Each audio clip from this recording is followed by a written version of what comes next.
అప్పుడు వశిష్ఠుడు విశ్వామిత్రునితో, రాజా, ఈ సృష్టిలోని సువర్ణ రజిత గో రజ తురగ రథాది సంపదలు సర్వం ఆశ చూపినా శబలను ఇవ్వను. ఎందుకంటే శబల నాకు సోదరి సమానం. మా అనుబంధం అవ్యక్తమైనది. చెప్పినా మీకు అర్థం కాదు. నా నిత్య నైమిత్తిక కర్మలకు, యజ్ఞయాగాది కృతువులకు, దేవతాయోగ్యమైన హవ్యము, పితృదేవతాయోగ్యమైన కవ్యము, భూతబలి, వేదాధ్యయనం, స్వాహాకార వషట్కారములు, దర్శపూర్ణమాస యాగములకు, నా ప్రాణయాత్రకు ఈ ధేనువే ఆధారం. శబలను ఇవ్వడం జరుగదు అని స్థిరంగా పలికాడు వశిష్ఠుడు. విశ్వామిత్రుని కన్నులు క్రోధంతో ఎర్రబడ్డాయి. వశిష్ఠ, ప్రజల కోర్కెలు తీర్చే ప్రభువును నేనే నీ ముందు చేయిచాచి అర్థిస్తోంటే ఏ ధైర్యంతో నా కోరికను నిరాకరిస్తున్నావు అని గద్దించాడు. శబలే నా బలము, ధైర్యము, ప్రాణము. శబలను వదిలేది లేదు. శబలు కూడా నన్ను వదిలి ఉండలేదు. మీ కోరిక తీరదు అన్నాడు వశిష్ఠుడు.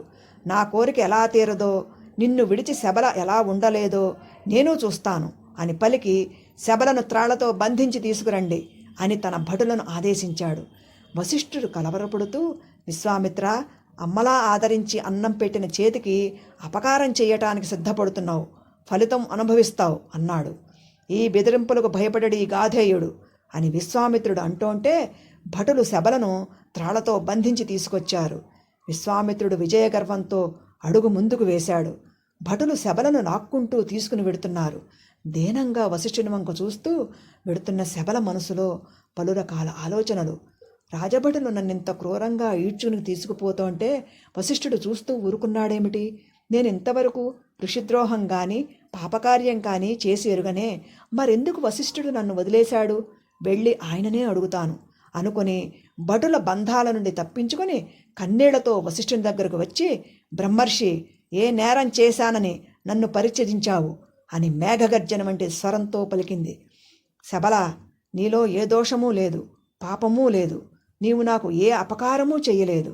నేను నిన్ను పరిచయించనూ లేదు.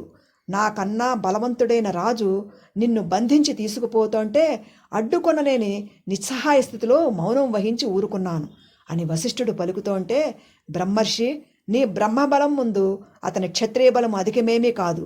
వెళ్ళి శత్రువుతో పోరాడి నన్ను కాపాడు అని శబల పలుకుగా, ఛాత్రము క్షత్రియ ధర్మము గాని బ్రాహ్మణ ధర్మం కాదు, నేను యుద్ధము చెయ్యను అని వశిష్ఠుడు అనగా, అట్లయిన నా రక్షణ నేనే చేసుకుంటాను, నాకు అనుజ్ఞ ఇవ్వు అని శబల పలికింది. వశిష్ఠుడు సైన్య సృష్టి చేసి స్వీయ రక్షణ చేసుకో అని శబలను ఆదేశించాడు. వశిష్ఠుని ఆదేశానుప్రకారం శబల విశ్వామిత్రుని సైన్యం ముందు నిలిచి ఉరుము వంటి ధ్వనితో హూంబారావము చేసింది. ఆ ధ్వని నుంచి వందల కొలది పప్లవులు అనబడే వీర సైనికులు జనించి విశ్వామిత్రుని పదాతి బలాన్ని సర్వనాశనం చేశారు. ఆశ్చర్యపోయిన విశ్వామిత్రుడు అశ్విక బలాన్ని ముందుకు నడిపాడు. శబల శకులు, యవనులు, కాంభోజులు అనబడే సైనిక బృందాలను సృష్టించి పంపింది. వారు అగ్నిశిఖల్లా మండిపడుతూ విశ్వామిత్రుని అశ్విక బలాన్ని దహించి వేశారు. విశ్వామిత్రుడు క్రుద్ధుడై గజబలాన్ని ముందుకు ఉడికించాడు.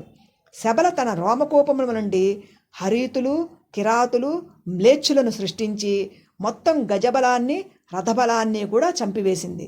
చతురంగ బలాలు నాశనం కావడంతో విశ్వామిత్రుడు ఖిన్నుడై నిలబడగా అతని నూరుగురు కుమారులు రోషతామ్రాక్షులే వశిష్ఠుని సంహరించాలని ముందుకు ఉరకగా స్వీయరక్షణ కోసం ఆయన తన హూంకారంతో వారందరినీ భస్మం చేశాడు.